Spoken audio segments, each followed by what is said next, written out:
Attention, cette vidéo va vous donner envie de regarder Made in Abyss. Si vous n'avez jamais vu cet animé, n'ayez aucune crainte, le programme que vous allez regarder est garanti sans spoiler. Au mois de février de cette année, s'est tenu dans le milieu des mangas et de l'animation un concours organisé par le site de streaming Crunchyroll. Si vous ne les connaissez pas, cette entreprise est un véritable mastodonte du streaming légal, avec notamment un catalogue aux États-Unis de plus de 1000 séries disponibles. Ce concours, baptisé les Crunchyroll Anime Awards, visait à récompenser des animés dans plusieurs catégories en fonction de la moyenne obtenue entre un vote d'un jury et un vote du public.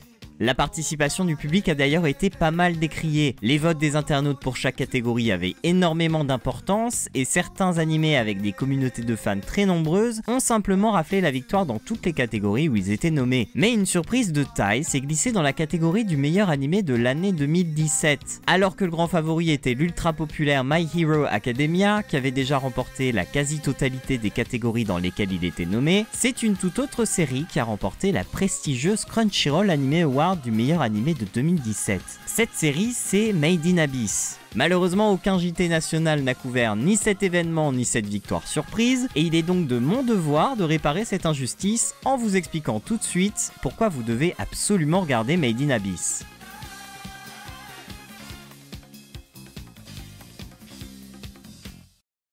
Made in Abyss, c'est un manga qui a été publié en 2012 et qui est dessiné par Akihito Tsukushi. Son nom ne vous est peut-être pas familier et c'est normal. Made in Abyss est en réalité sa première publication officielle, même s'il avait auparavant publié Star Strings Yori, un doujinshi, c'est-à-dire un manga amateur qui est diffusé gratuitement par son auteur.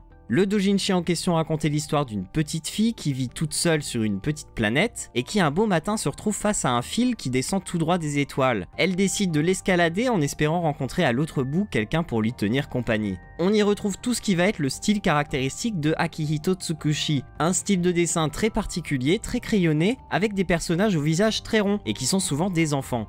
On y trouve aussi une attention toute particulière à la construction du monde et aux différents décors et paysages qu'il dessine, qui sont souvent très beaux et très riches en détails.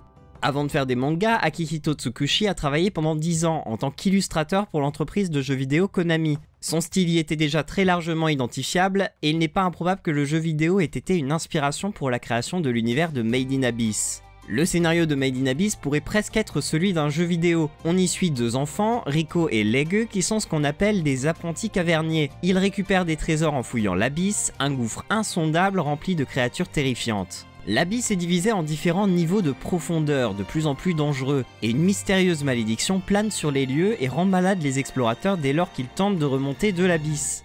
Cette malédiction est pernicieuse, plus on s'enfonce dans l'abysse, plus les effets physiques que l'on ressent en remontant seront terribles, et si un explorateur s'enfonce trop, la malédiction le tuera s'il essaye de remonter. Comme vous l'avez peut-être deviné avec ce scénario, en dépit de son style mignon, Made in Abyss n'est pas du tout un manga pour enfants. L'abysse est aussi splendide que cruel, et le contraste est d'autant plus saisissant qu'on la découvre au travers du regard d'enfant. Tout est fait ici pour qu'on s'attache à Riko et Lege et qu'on craigne pour leur vie. Et ça marche très bien, l'ambiance est très prenante et Akihito Tsukushi sait très bien jouer avec les émotions et propose ici une œuvre qui va vous en faire ressentir une palette très variée.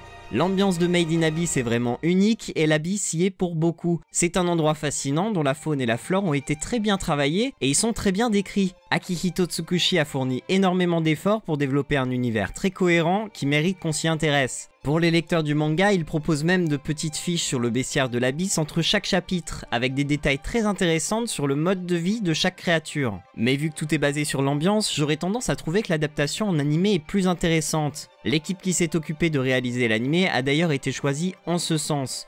Ces décors ont par exemple été confiés à Osamu Masuyama, qui avait entre autres travaillé sur les décors de films Ghibli, comme Le Château Ambulant ou Pogno sur la falaise. Et le travail qu'il a fait ici est tout simplement bluffant. Si le manga papier montrait déjà des paysages magnifiques, le passage à la couleur les transforme en de véritables tableaux. On est rapidement transporté par leur beauté et par la capacité des régions de l'abysse, chacune très différente, à défier allègrement les lois de la physique. Les musiques ont également eu le droit à un travail tout particulier et sont composées par Kevin Penkin. C'est un jeune compositeur australien qui lui aussi, comme Akihito Tsukushi, a déjà travaillé dans le jeu vidéo. Et pour une première composition d'animé, son travail est plus que remarquable. Les pistes qu'il a composées s'adaptent parfaitement à l'ambiance unique de l'abysse. Elles se montrent tantôt oniriques pour accompagner la découverte d'un endroit mystérieux, puis extrêmement oppressantes lorsqu'un danger surgit. Les thèmes sont vraiment mémorables et leur orchestration est particulièrement bien réussie. La bande son de Made in Abyss a d'ailleurs reçu plusieurs récompenses, dont une lors des Crunchyroll Anime Awards. Avec une équipe pareille, l'anime a immédiatement rencontré un succès fulgurant. La saison 1 de Made in Abyss couvre 3 des 6 tomes du manga actuellement paru, et cet anime est pour moi un véritable chef-d'œuvre. C'est une bouffée d'air frais dans le monde de l'animation où beaucoup de choses sont très formatées et répondent à énormément de codes. Ici, Akihito Tsukushi nous offre une œuvre qui met les émotions au premier plan, et une histoire qui est extrêmement prenante pour peu qu'on accepte que les personnages principaux soient des enfants, avec leur lot de fragilité et parfois de naïveté. Le monde de l'Abyss est tellement riche et bien construit qu'il mérite à lui seul qu'on s'intéresse à cette série. Je vous recommande donc de regarder l'anime qui est disponible sur le site de Wakanim et de vous intéresser au manga, qui vient tout juste de bénéficier d'une traduction française aux éditions Ototo Manga. Alors je me suis un peu moqué au début de cette vidéo des Crunchyroll Anime Awards, mais force est de constater qu'ils ne se sont pas trompés. Cette année signait seulement la 2e édition de ce concours, et s'il restait un peu maladroit, il avait au moins un esprit bon enfant. Je ne peux qu'espérer qu'il gagne en importance et qu'il mette en avant dans d'autres éditions d'autres animés aussi bien réalisés que Made in Abyss. N'hésitez pas à vous abonner à la chaîne YouTube si la vidéo vous a plu, ainsi qu'à la page Twitter disponible dans la description, sur laquelle je donne des informations complémentaires au sujet que je traite, ainsi que des infos sur les prochains épisodes à paraître. N'hésitez pas à me dire dans les commentaires ce que vous pensez de ce second format, et à bientôt pour une nouvelle vidéo sur d'autres mangas.